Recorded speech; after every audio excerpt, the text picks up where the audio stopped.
उत्तर पश्चिम सीमा पर युद्ध की घंटियां गूंज रही थीं। महाराजा रणजीत सिंह, जिन्हें शेरे पंजाब कहा जाता था, एक ऐसे युद्ध के लिए तैयार हो रहे थे जो पूरे उत्तर भारत का भविष्य बदल सकता था।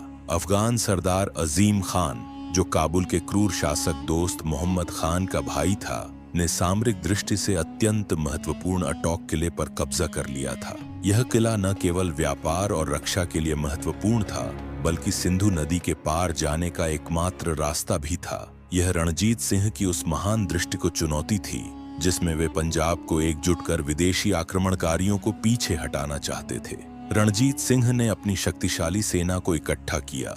हरि सिंह नलवा, जो सिंह की तरह दहाड़ते थे, अकाली फूल सिंह, एक धार्मिक योद्धा, और फ्रांस के योद्धा जन बैप्टिस्ट वेंटुरा, जो पहले नेपोलियन की सेना में रह चुके थे और अब महाराजा की सेवा में थे।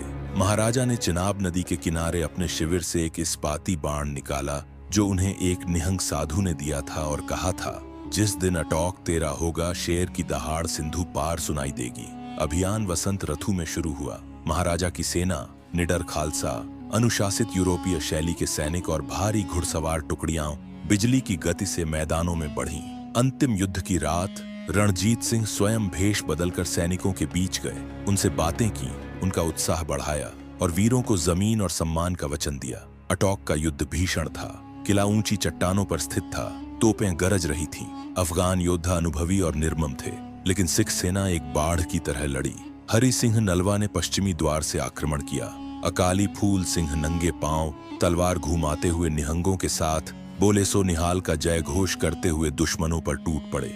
युद्ध का निर्णायक क्षण तब आया जब रणजीत सिंह स्वयं अपने जनरलों की सलाह के विपरीत युद्ध भूमि में घुड़सवारी करते हुए उतरे। उनका सफेद घोड़ा खाइयों को पार करता गया और उनकी तलवार बिजली की तरह चमक रही थी। जब सैनिकों ने अपने महाराजा को अग्रिम पंक्ति में देखा तो उनमें अद्भुत शक्ति आ गई।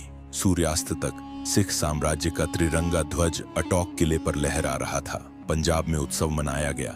गीत गाए गए उस शेर के जो अफगानों को सिंधु पार खदेड़ चुका था। यह विजय केवल